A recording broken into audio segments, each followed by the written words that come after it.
Então, agora, né, a nossa apresentação vai ser esse tópico, que eu gosto muito desse termo, neurociência clínica, né? Na verdade, neurociência clínica do sono.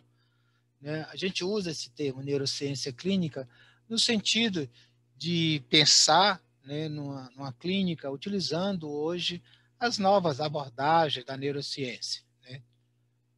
É apenas um termo, né, e tem alguns livros, né, disponíveis hoje chamando com esse termo, e eu gosto, né, acho ele bastante interessante. Então, a ideia aqui é que nós vimos pela manhã, né, o aspecto neurobiológico da indução da vigília. À tarde, a gente viu no início da tarde o aspecto do controle da ritmicidade circadiana, do ciclo sono e vigília. Então, isso, né, foi o que nós vimos até agora. Agora nós vamos olhar isso pensando no aspecto clínico propriamente dito, né, o qual interessa a vocês, né, interessa a vocês que estão fazendo o curso, né, embora nós estejamos ainda na fase de fundamentação, mas já, né, a apresentar alguns aspectos práticos para vocês em termos de clínico, até para estimular vocês dentro do curso de especialização. Então, eu vou começar falando um pouco da polissonografia. Né? Alguns aqui, eu sei que inclusive fazem polissonografia, têm serviços de polissonografia. Então, quando a gente fala polissonografia, eu estou sempre me referindo. O poli significa que eu estou registrando uma diversidade de sinais biológicos, que eu estou registrando isso durante o sono e estou registrando isso em forma gráfica, né? Que é eletroencefalografia, eletrocardiografia e tal. Tudo isso são registros em gráfico. Na verdade, eu estou registrando os biosinais durante o sono, né, ao longo do tempo. Por isso que eu estou fazendo um gráfico, né, de Y por X, sendo X o tempo, né, e Y, né, as variáveis fisiológicas que eu estou medindo. Né? Os diversos biosinais que a gente usa na polissonografia são eletroencefalogramas, né, os eletrodos que a gente coloca no couro cabeludo. Aqui a gente tem um registro, né, de um sinal elétrico, veja que de alta amplitude, baixa frequência.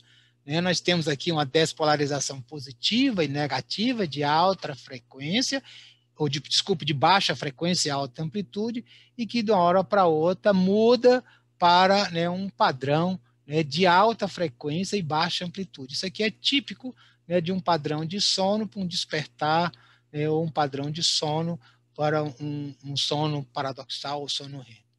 A gente também registra os movimentos oculares, o eletrooculograma, que eu já mostrei para vocês, o eletromiograma, né? Então, isso aqui é a atividade do músculo, a atividade do músculo, a frequência dela é muito alta. A gente estuda também a atividade cardíaca, né? Então, o eletrocardiograma também é registrado numa polissonografia, né? A parte cardiorrespiratória. Então, isso aqui, por exemplo, não é exatamente a frequência respiratória, isso aqui é a pressão, né, no pulso, né? Isso aqui é do oxímetro de pulso. Então, aqui veja que eu tenho uma pressão maior, uma pressão menor. Isso aqui é exatamente a frequência respiratória. Então, aqui eu tenho a expiração e a inspiração. Né? Então, quando eu faço uma inspiração, né, eu promovo, né, uma diminuição da pressão intratorácica, então eu aumento o enchimento, eu facilito o enchimento, né, cardíaco, por isso que minha pressão de pulso aumenta, né, que é neste caso aqui. Então, aqui eu estou numa inspiração, e numa expiração eu aumento a pressão intratorácica. Ao aumentar essa pressão intratorácica, eu, né, comprimo, né, os vasos, principalmente a aorta, né, a aorta, não, desculpa, a veia cava, com isso o retorno, né, venoso ele diminui no coração, né, a quantidade de sangue, e além disso eu comprimo o coração pelo aumento da pressão, né, intratorácica. Então isso diminui a fração de ejeção. Essa variação aqui é numa frequência respiratória. Então aqui é inspiração, expiração, inspiração e expiração. Além disso, eu monitoro também o movimento. a monitorização do movimento, né? Eu ponho eletrodos para ver a atividade elétrica na musculatura dos membros superiores, dos membros inferiores ou da face. E eu também posso registrar comportamentos. Aqui eu registro através de vídeo. Então, às vezes eu faço a polissonografia com vídeo para, se eu quero registrar também, né, comportamento durante o sono. Tá? Então, isto é a polissonografia classicamente. Hoje existe polissonografia mais reduzida, hoje existem exames que são exclusivamente respiratórios durante a noite, né? Às vezes você pode fazer o exame só da atividade elétrica e oculográfica e eletromiográfica só para fazer estagiamento, depende, né, do objetivo, né, do seu, né, do exame em si, se for para pesquisa, se for para clínica, tal, etc. O eletroencefalograma, basicamente, ele tem esse modelo, que é o sistema 10-20, né, que é a posição dos eletrodos. Essa posição dos eletrodos ela é definida, né, por letras e números. Né? A letra, né, significa, né, a região, então aqui o F de frontal, o C de central, o O de occipital. Né? O número ele vai significar a posição que ele vai estar. Né? Se ele é par, significa que ele está à direita. Se ele é ímpar, significa que o eletrodo está à esquerda. Né? E aí a gente usa duas características que são os eletrodos de referência que a gente pode colocar. Pode colocar no mastoide. Então, quando eu coloco no mastoide, eu uso, né, a letra, né, M, ou quando eu coloco, né, no lóbulo da orelha, eu uso, né, a letra A. Então, M1 significa mastoide à esquerda, M2, mastoide à direita. E aí eu posso usar diversas montagens. Por exemplo, eu posso ver a diferença de potencial entre o eletrodo F3, C3, ou eu posso usar a referência de voltagem entre o F3 e o M2. Aqui no caso dos mastoides, a gente usa eles, né, ou do lobo da orelha, como eletrodo de referência zero. Aqui, se eu estou, então, estou querendo ver só aqui a atividade elétrica nessa área. Quando eu faço essa, então isso é unipolar, eu chamo, né, de montagem unipolar, F3, M1, M2, né, F4, M1, isso é unipolar, porque eu só estou usando um único, né, eletrodo no córtex, o outro eletrodo ele é o de referência zero. Né? Quando eu uso, por exemplo, F3, C3, né, então quando eu uso esse padrão, eu estou usando, né, uma montagem bipolar, porque eu estou usando dois eletrodos para detectar a atividade elétrica entre os dois eletrodos. Né? Então, existe a definição e a proposta pela Academia Americana de Medicina do Sono.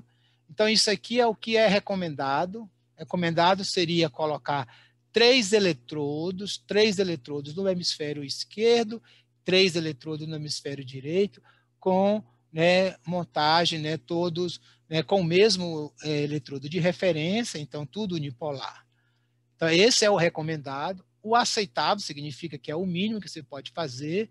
Né? Também você pode fazer aqui uma montagem central, aqui bem mediana. Né?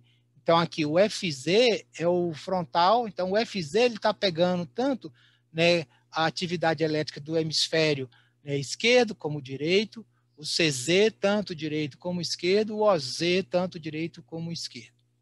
Então, veja, é importante a gente ter eletrodos do occipital, do central, né, e do frontal. Isso é fundamental, não pode ter a falta desses eletrodos. Por quê? Porque os sinais, né, os elementos eletrográficos que vão acontecer durante o sono, eles ocorrem, né, alguns só na região frontal, outros só na região occipital, outros são marcações da região central. O eletrodo, né, ocular, né, a gente vai colocar os eletrodos aqui está tendo um exemplo, então está aqui o movimento ocular, que é o que você precisa detectar, então você vai colocar um eletrodo aqui, né, então você vê exatamente aqui essa diferença, então você vai chegar aqui na altura, né, vê 1 centímetro e coloca o eletrodo aqui, então isso aqui é o eletrodo, né, ocular direito, isso aqui é o eletrodo ocular esquerdo, certo? Então, aqui você está definindo, né, a posição, né, desse eletrodo, né? E aí, é claro, esse eletrodo você pode, né, fazer a referência dele. Opa, desculpa, deixa eu voltar aqui.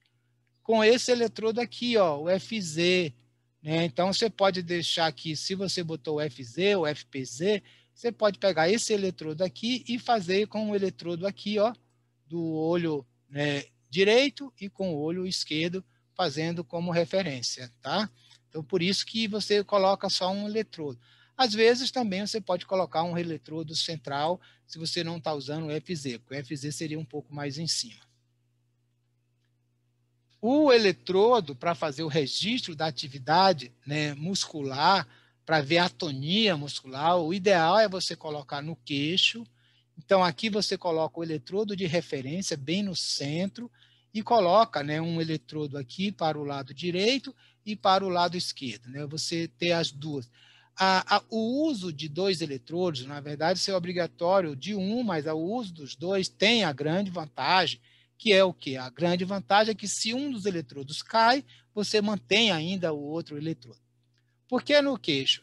Então, vocês sabem claramente que enquanto nós estamos acordados, né, a nossa boca está fechada. A gente não fica com a boca aberta, a não ser que a gente tenha algum problema. Né? Então, a gente está sempre com uma contração aqui da mandíbula. Então, eu contraio a mandíbula, mas na hora que eu tenho uma atonia muscular, há o relaxamento.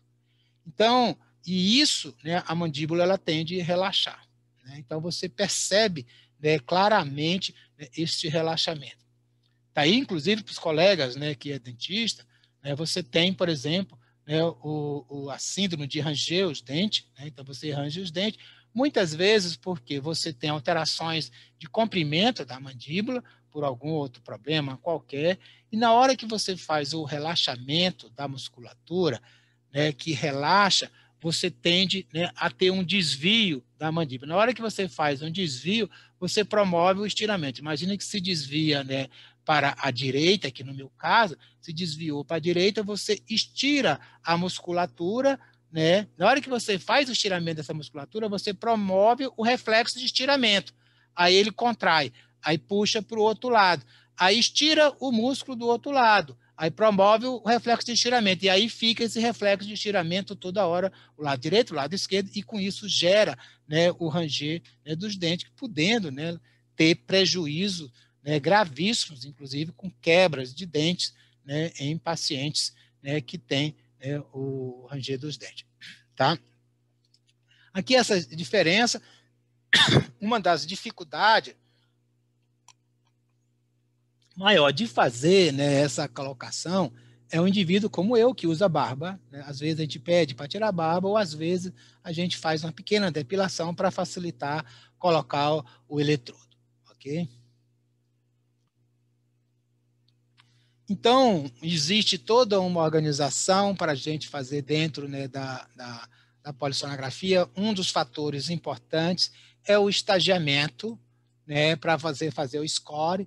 Então, a gente tem esses estágios que chama-se o estágio de vigília, que é o estágio W, o N1, que é a transição da vigília para o sono, o primeiro estágio do sono, que é o N2, né, o estágio N3, né, que é o estágio, né, de ondas lentas, né, e o estágio R, que é o estágio de sono REM. Então, esses estágios, eles são, né, definidos, né, por cada, né, período de 30 segundos, no caso do ser humano. Então, você faz essa sequência e vai ver para cada estágio, né, alguma informação. Uma coisa importante que a gente avalia é, às vezes, você tem mais de um estágio coexistindo numa mesma época. Assim, o que você vai definir como estágio, imagina que eu tenho uma situação que eu tenho N2 e N3. O que você vai terminar, olha assim, em 30 segundos, o que é que predomina em termos de duração? É mais N1 ou N2? Ou, desculpa, N2 ou N3? Se mais de 50% da época de 30 segundos for N3, a gente marca como N3, certo? Tá? E aí a gente tem as definições também, né, das bandas, né, por frequência, né, a onda delta, teta, né, a alfa, né, beta e etc., que é importante para a nossa classificação dos estágios. E aí, além das classificações dos estágios, a gente vai ter os eventos, né, eletrofisiológicos que podem acontecer. Então, isso aqui é um registro, né, de uma área específica, né, então, do indivíduo em vigília, em alerta, né, com alta frequência e baixa amplitude. Se o indivíduo, né, fecha os olhos e relaxa, na região occipital, ele vai ter esse padrão alfa, né, ela é predominante, ela é gerada, esse padrão alfa, ele é específico da região occipital, mas ele pode ser captado com eletrodos colocados na região central e até na frontal, ok? Ele pode aparecer em todos os eletrodos, mas a origem dele é na região, né, occipital. A gente tem as fases de transição, que aqui tem um N1, né, veja que é diferente da vigília. O N1, por exemplo, o indivíduo está aqui com os olhos fechados, ele está acordado, e aí, de uma hora para outra, o alfa desaparece e você entra nesse padrão que tem essas ondas aqui, principalmente são caracterizadas nos canais centrais, que é o que a gente chama de ondas do vértice, que é no central. Depois, né, começam a aparecer, né, duas coisas. Uma que é essa onda muito grande, com uma deflexão negativa e uma deflexão positiva, olha o tamanho dela. Essa onda ela é chamada de complexo, né, K, né? K vem de Kleitman, então esse nome, complexo K, é homenagem ao Nathaniel Kleitman, e às vezes depois de uma onda K, você aparece um fuso, aqui a gente tem um fuso de baixa amplitude, aqui a gente tem um fuso, né, de alta amplitude, né? Então esses fusos, eles são, né, elementos gráficos, eletrográficos, que a gente vê no eletroencefalograma, né, que são marcadores desse estágio N2. Na hora que aparece isso, a gente marca como N2 e a gente só muda se não é N2 se ocorrer alguma coisa diferente. A onda lentas, que é como se eu tivesse várias contínuas, né, ondas quase grandes como o complexo K. E depois a gente tem, né, um padrão dessincronizado que a gente chama ondas dentes de serra, que aqui está representado. Eu vou mostrar em outros exemplos para vocês. O eletroencefalograma, basicamente, eu uso dois tipos de eletrodos, né? Então, está aqui, eu tenho um eletrodo negativo, o eletrodo positivo aqui embaixo. Eu uso nessa sequência porque eu sei que a maioria do eixo cardíaco é nesse sentido. Então, eu vou pegar uma amplitude grande da minha despolarização cardíaca, eu tenho uma polarização ventricular, o complexo QRS, e depois a repolarização. Então, eu tenho uma maior amplitude se eu fizer uma sequência. A maioria das pessoas tem isso. Então, eu coloco aqui abaixo da cavícula o eletrodo negativo, o eletrodo positivo, aqui um pouco abaixo do mamilo, né, esquerdo. A questão respiratória, e aí na questão respiratória, né, eu vou olhar, né, a pressão nasal, então eu tenho aqui o fluxo, né, nasal, eu posso detectar o fluxo, né, bucal por um sensor térmico. Aqui eu tenho pressão, mas aqui eu uso, é impossível colocar essa pressão, ela fica difícil. Aqui na cavidade nasal é possível eu medir pela pressão. Aqui eu uso pela medida, né, térmica. Então tem um sensor de temperatura e toda vez que eu estou inspirando, o ar que eu estou botando para dentro, ele tem baixa temperatura, né, e o ar que eu estou eliminando, ele tem alta temperatura. E aí eu vejo variações de temperatura. Né? Eu tenho também, né, a capacidade de medir com cintas torácica e cintas abdominais a distensão do abdômen e do tórax. Isso é importante para ver. Veja, aqui no caso eu tenho, né, uma época, né, em que eu tenho aqui a variação de pressão e essa pressão aqui diminui de amplitude. Então aqui eu tenho um caso, por exemplo, de hipopneia. Né? Então você diminui a inspiração e a expiração. E eu também meço, né, a saturação de oxigênio através do oxímetro, né, de pulso. Ali eu tinha um caso de hipopneia, né, ou seja, diminuição da amplitude, e aqui eu tenho um caso de apneia. Né, então aqui veja que a pressão aqui parou, a oscilação térmica também parou, e veja que aqui o indivíduo ainda tem, né, uma tentativa de fazer aqui alguma resistência, então aqui provavelmente, né, é uma apneia obstrutiva. Depois que tem essa apneia dura muito, você tem aqui, começa a ter a queda, né, da oximetria, e a amplitude dessa queda da oximetria é o que mais nos preocupa, né, quando você tem, né, a apneia. Em termos de movimento, né, eu tenho os eletrodos que eu posso colocar nos membros inferiores, aqui na perna, né, aqui no braço, porque eu tenho a síndrome das pernas inquietas, né, eu tenho a síndrome dos movimentos rápidos, membro inferior ou membro superior, que isso é importante a gente avaliar, porque isso tudo tem consequências de alterações do controle de movimento e perturbação no sono. Aqui eu tenho, por exemplo, para você ver, por exemplo, aqui de bruxismo, né? No caso, eu tenho aqui os eletrodos para ver movimento, né, da mandíbula, tá? E eu tenho, né, também, né, uma característica importante, que são, né, comportamentos. Então, veja, aqui eu tenho um sujeito que ele é sonâmbulo, né? Então, essa garota aqui, essa senhora, ela se levantou da cama, veja que ela vai mexer aqui eu tenho um gato, isso aqui é uma filmagem, né, com infravermelho, ela tira todo, né, aqui o pano, aqui o gatinho, coitado, né, saiu, né, ela tira, né, veja que agora o gato está sem a cama para dormir, ela está dormindo, ela tá sonâmbula, na verdade ela está naquela fase do sonambulismo, né, que é uma interface entre, né, o sono, né, e a vigília, ela está, né, algo, né, meio confusa, mas veja que ela tirou todo o material sem um objetivo específico, né, e ela leva o material, mexeu, e ela está, né, dormindo, né, em uma condição, né, confusa, ok? E isso é sonambulismo. Então, você precisa ter, né, um vídeo, né, para registrar esse tipo de comportamento. Aqui é uma outra situação, né? É um indivíduo, né? Então, aqui ele está sendo registrado, né, o comportamento dele. Tá? Opa, desculpa. Então, veja, né, aqui, né? Então, ele está, né, dormindo, está lá deitado, tem só o vídeo, né, registrando, né, a atividade dele. Veja que ele, né, fez um movimento e a gente não está vendo aqui, porque eu não sei se vocês estão ouvindo, mas é porque o som do computador, né, não está pegando.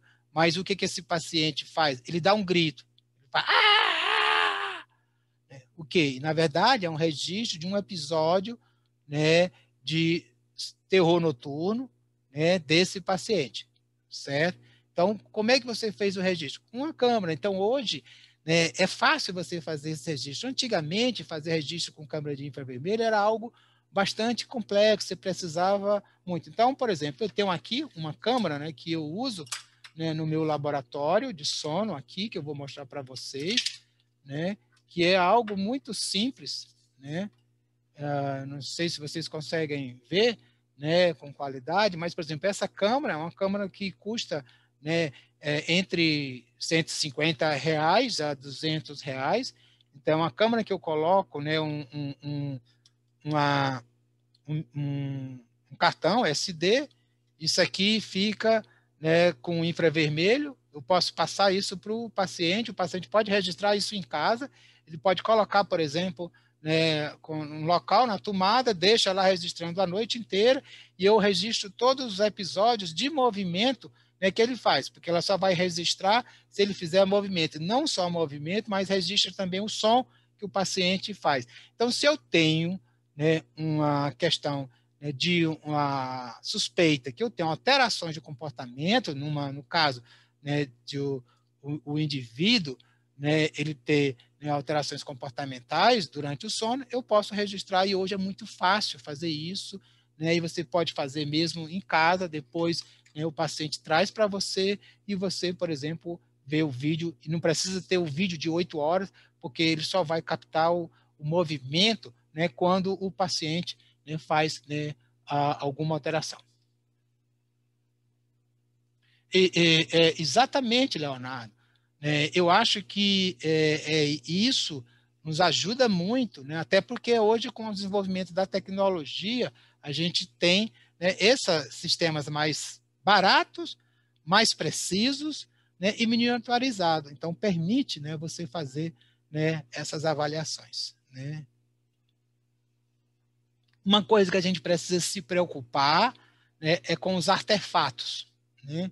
Então, sempre se eu estiver fazendo registro eletroencefalográfico, não com a polissonografia curta, mas se eu estiver fazendo os registros, eu preciso fazer antes, né, um registro por 2 minutos, né, e fazer, né, para o sujeito, pedindo para cada 5 segundos ele fazer, piscar o olho 3 vezes, ele falar, ele tossir, ele virar a cabeça para a esquerda ou para a direita. Por quê? Porque na hora que você faz isso, você deixa registrado no início, né, do seu exame esses artefatos. E além disso, além de fazer os artefatos, você percebe, né, o quanto é possível você melhorar. Às vezes você faz o artefato, mas ainda o seu registro está muito sujo. Se ele está muito sujo, às vezes é por causa, né, aqui da condutância dos eletrodos não está bom, você precisa dar uma organizada, tal, etc. Então, você também registra o indivíduo com olhos abertos, pede para ele fechar os olhos, para você ver se os eletrodos estão bem colocados, porque se você ver aqui, olhos abertos, olhos fechados, você vai ver, por exemplo, um alfa bonitinho quando ele fechar os olhos aqui na região occipital. E aí você percebe que você está realmente registrando o sinal que você está tendo é um sinal cortical e não um sinal simplesmente de ruído, que às vezes isso ocorre. Às vezes a gente esquece, por exemplo, de colocar o terra no equipamento. A gente acha que está registrando, mas não, a gente está registrando só ruído. Se eu faço aqui esse teste e não vejo o alvo, é porque está faltando alguma coisa. Aí eu olho, esqueci o terra. Que chatice. Aí eu vou lá, coloco o terra, vejo o sinal bonitinho de novo. Registrar por 3 minutos, né, 130 segundos com olhos abertos, olhos fechados, isso é importante. Né, registrar com os olhos fechados, né, para, né, fazer com que o indivíduo, por exemplo, solicitar, fazer um cálculo matemático, alguma coisa, né, só para você ver o quanto que, né, o seu registro está bom, né, e está preciso. Tá, então o que a gente viu, né, foi assim, uma introdução, né, de polissonografia, mas quem é esse registro mesmo? Eu já mostrei para vocês que eu tenho um eletrodo aqui no couro cabeludo e o que ele vai registrar isso. Eu vou registrar o quê? Eu vou registrar neurônios que estão nas camadas corticais. As camadas corticais, elas recebem principalmente projeções diretas do tálamo e o tálamo recebe projeções lá da área da sensibilidade. Então, a sensibilidade, ela vai, sensibilidade geral ou especial, vai traduzir, né, energia ou massa do meio ambiente, externo ou interno, e vai ativar o córtex, o tálamo, que vai ativar o córtex. E aí eu vou registrar aqui. Então, o indivíduo em vigília, com os olhos abertos, eu tenho esse padrão, uma atividade de baixa amplitude e alta frequência. Então, isso aqui é um registro do indivíduo acordado de olhos abertos. Então, eu tenho uma atividade cortical induzida pelo tálamo, que é induzida pela sensibilidade e pelo o sistema ativador reticular ascendente, que é o SARA, que nós vimos hoje, né, de manhã. Né? Então, isso aqui tudo ativa, né, o córtex. Se eu fecho os olhos na região occipital, então eu não tenho ativação do olho para o tálamo, porque o olho está fechado. Então, eu tenho menos ativação do núcleo geniculado lateral do tálamo para o córtex occipital.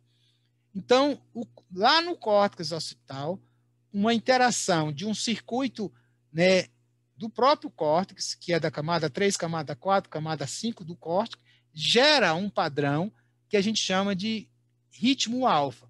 Então, este ritmo desincronizado aqui é um efeito externo, por causa da sensibilidade, e o ritmo alfa é um efeito interno, porque é gerado endogenamente no córtex occipital. Então, quando eu estou em vigília, né, aqui eu tenho um exemplo de um eletroencefalograma para a coisa, então eu tenho aqui os eletrodos, os pares, né, F3A2, F4, C3A2, C4, A1, e assim sucessivamente, que é o padrão, né, 10-20. O eletroculograma, o indivíduo aqui é acordado. O que é que a gente tem? Né, ativação do tálamo, do hipotálamo, né, tudo, né, sistema sensibilidade, ativando o córtex, e eu tenho essa atividade dessincronizada. Além disso, eu tenho a ativação do sistema reticular ascendente, que é lá acetilcolina, noradrenalina, dopamina e serotonina, que tudo isso está ativo durante, né, a vigília, promovendo esse padrão. Lá no hipotálamo, histamina, orexina, promovendo esse padrão. Então, isso aqui daqui, o SARA, é o sistema ativador reticular ascendente, que gera isso. Na hora que eu fecho os olhos, né, e vou dormir, eu vou ter essa diferença. Então, o que eu quero chamar a atenção aqui de vocês é que aqui, no caso, eu não tenho, né, um sono, né, homogêneo. Veja quantas coisas que ocorrem. Então, aqui eu tenho aqui áreas frontais, áreas centrais e áreas occipitais, e aqui eu tenho um eletrooculograma e um eletroneoculograma. Desculpe que está aparecendo essas coisas além que eu não estou querendo. Então, aqui é a vigília com os olhos fechados, então aqui é o alfa. Veja que aqui o alfa chega até o occipital, mas ela é gerada, ou frontal. Aqui o indivíduo está no sono N1, aqui ó, tinha vibração aqui, ó, detectável, tremor ocular, o tremor ocular desapareceu. Aqui já é estágio 2, ó, os complexos K, né, que são principalmente das áreas frontais e centrais. Aqui no N1, olha essas ondas aqui centrais, que são as ondas de vértice. Aqui eu tenho um FUS. E aqui, olha, o estágio N3, que é o sono de ondas lentas. Veja que o estágio N3, o sono de ondas lentas, essas ondas de alta amplitude, elas são predominantes nas regiões frontais e centrais e tem poucas padrões, né, amplitudes na região occipital. Tá? No estágio paradoxal, o sono REM, veja, a dessincronização é generalizada e eu tenho movimentos oculares e atonia, né, muscular. Então, em detalhe, quando eu fecho o olho, a sensibilidade para o córtex, ela diminui, com isso gera, né, o occipital, principalmente aqui a ondas alfas, que contamina as outras áreas, o tronco cerebral aqui, que teria parte de indução de sensibilidade, está reduzida, mas ainda se mantém em atividade. Então, o indivíduo está acordado. No estágio N1, essa atividade aqui diminui mais ainda e isso aqui diminui mais ainda. E aí, né, a gente tem, né, esse padrão que já começa a lentificar, que aí, na verdade, é a transição, né, entre vigília e sono. O sono, propriamente dito, vai estar aqui. E essas ondas aqui, complexo K, elas não são geradas externamente e nem pela formação reticular. Elas vão ser geradas pela, né, o circuito tálamo-cortical. Né? Então, esse circuito aqui é que fica ativa e desativa, gerando essas ondas de alta amplitude. Né? E depois, essa atividade tálamo-córtex, ela reduz e ó, a formação reticular agora lá da ponte, que é um circuito colinético, a acetilcolina, dessincroniza o córtex e, né, inibe, né, aqui os motoneurônios, hiperpolarizando os motoneurônios através, né, de sinapse GABAérgica, usando galanina, né, e a hiperpolarização dos motoneurônios faz atonia muscular.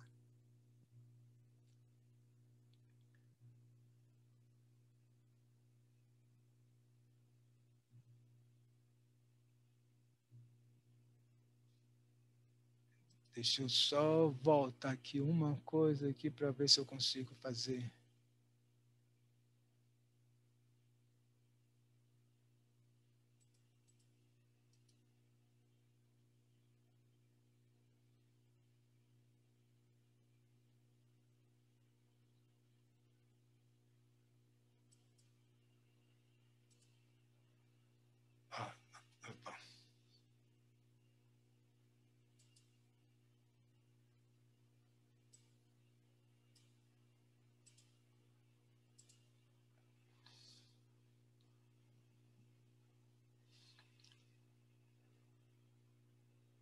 Então, aqui vocês estão vendo, né? Vocês vão ver um registro. Né? Veja que ele está em movimento, né? Um movimento mais lento. Né? Então, isso aqui é um indivíduo, né? Numa polissonografia.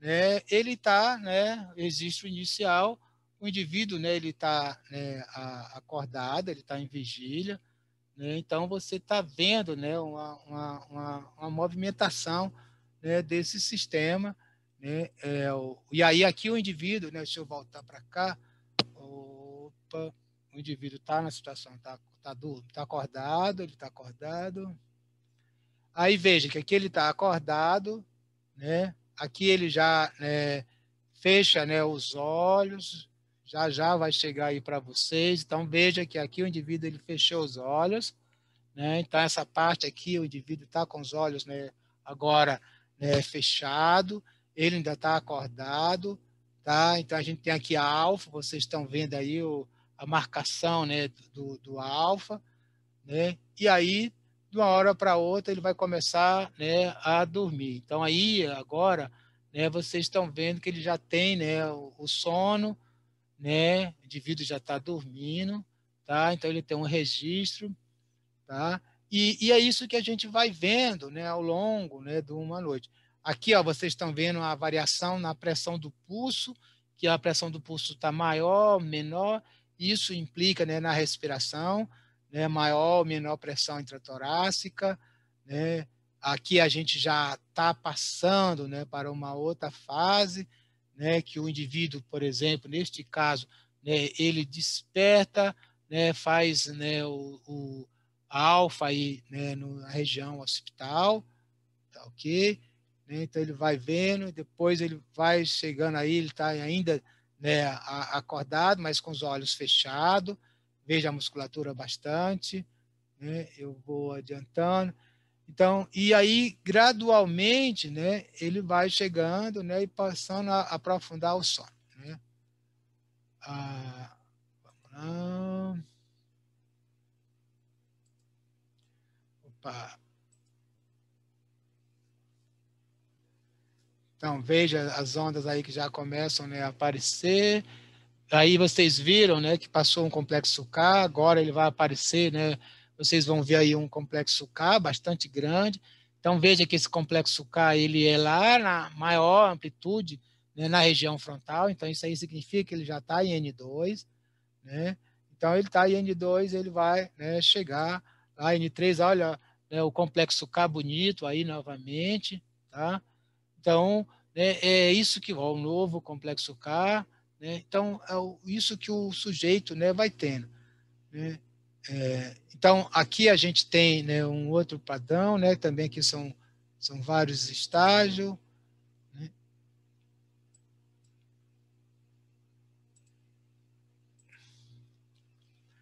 Então, aqui ele tem, né, um complexo K, então isso aí é complexo K, né? É claro que vocês estão vendo com uma coisa mais lenta, mas aí, na verdade, né, isso é uma coisa mais rápida, né, mais online, ele fica como se fosse, né, dando salto, né? Então, o que a gente tem, né, é exatamente isso aí. Então, agora ele está tendo ainda no estágio N2, ele fica com o estágio N2, né, e desse estágio N2 ele vai gradualmente passando, né, para, né, o estágio, né, N3. Aí, no caso, né, o sujeito, vocês vão ver que ele vai ter, né, um micro despertar, né? Então ele só faz um pequeno movimento, veja que tem a interferência aí muscular, então esse sinal, alteração eletroencefalográfica é puramente, né, artefatos, porque esse pequeno movimento que ele faz, né, mas ele não entra em vigília, né? Por isso que a gente chama, né, de micro despertar, né? Então vocês estão vendo que aí no caso ele tem, né, ainda um padrão, né? Tem várias as situações neste caso específico, tá?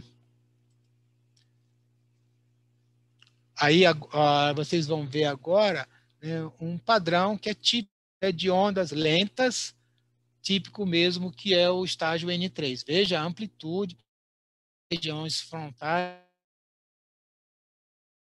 né, de N3, aqui, né, eles mantêm esse padrão de atividade, né? Aí ele vai ter, não, um pequeno movimento muscular, aí ele tem, por exemplo, ondas, né, de altas amplitudes, então isso aí ele está no sono profundo, né? Ainda no sono profundo, né? O registro, né, que isso depois você vai vendo a cada 15 segundos, 15 segundos, 15 segundos, né, e vai classificando, né, os estágios, né?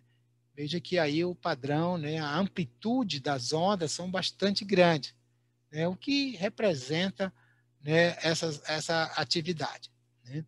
E é isso que se faz, né, dentro do exame.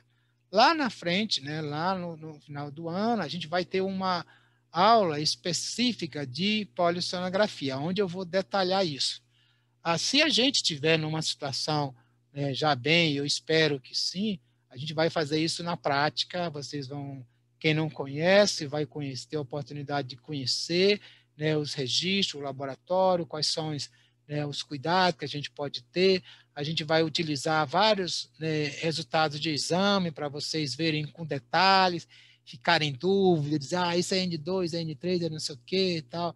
Então, aqui, por exemplo, você olha assim, é claro, é um N3, tá? É claro que a gente que tem experiência fica mais fácil, né? Mas o que vocês vão aprender, pelo menos o mínimo possível, né, desse processo, tá?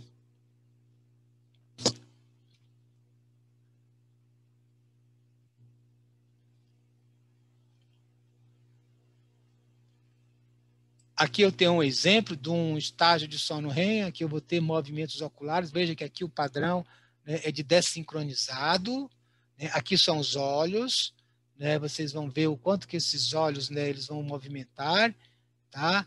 Então, vocês vão ver que aí tem, olha os movimentos oculares aparecendo, né? Isso que vocês vão perceber, então são movimentos rápidos, né, dos olhos, e esse indivíduo ele está, né, sono, olha a musculatura dele, a gente, né, não tem, olha aqui o movimento ocular que vai aparecer, né, aí olha, então isso aí é o registro do movimento ocular, né, deixando claramente que isso é um estágio, né, de sono em o sono paradoxal, ok?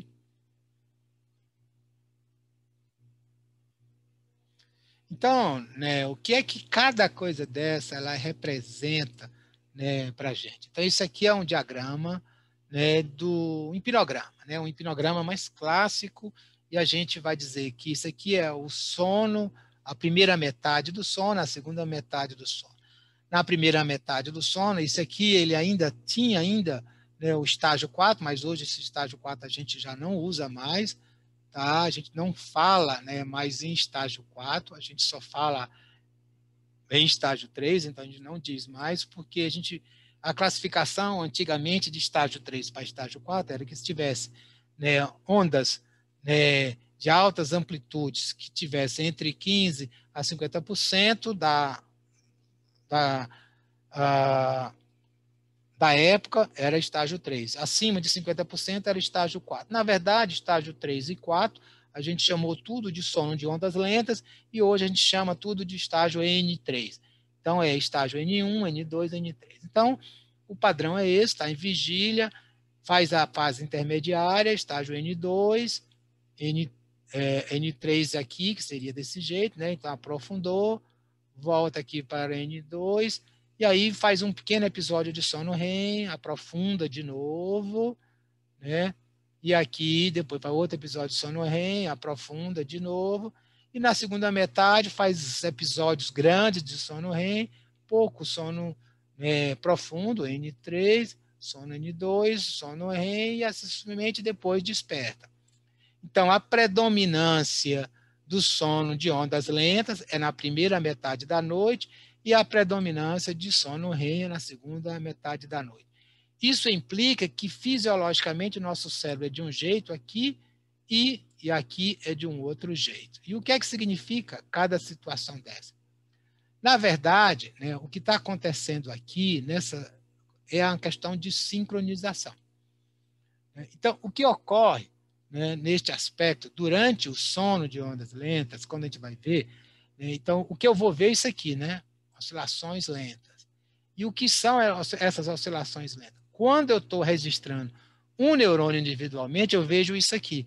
Nesta fase aqui, de alta amplitude, a gente vê alto disparo. Então, aqui eu tenho um disparo de potencial de ação, e aí depois para, hiperpolariza, dispara, para, hiperpolariza.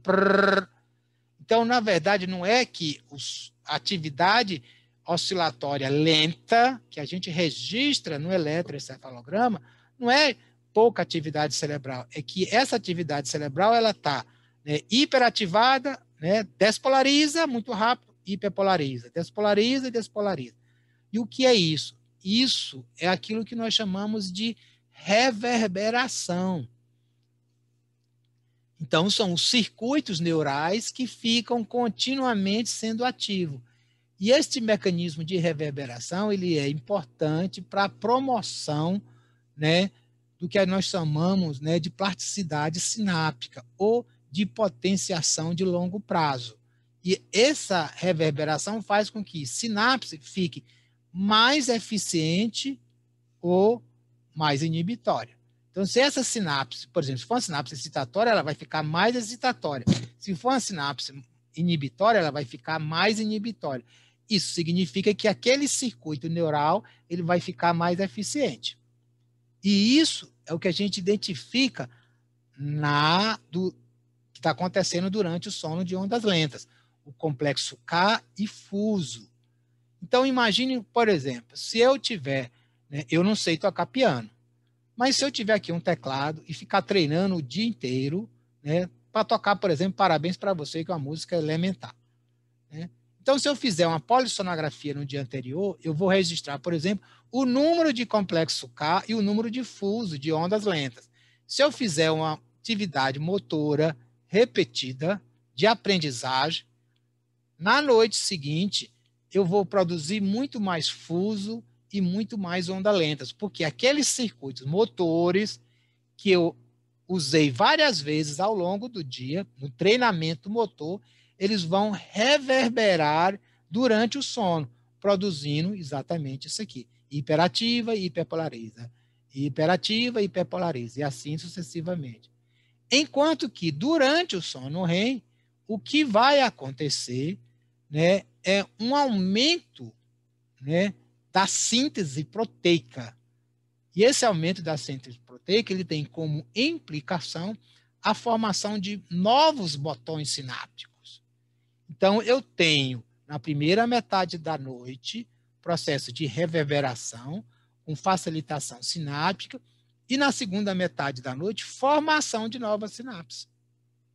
Por isso que o sono ele é tão importante para o processo cognitivo e para o processo de aprendizagem.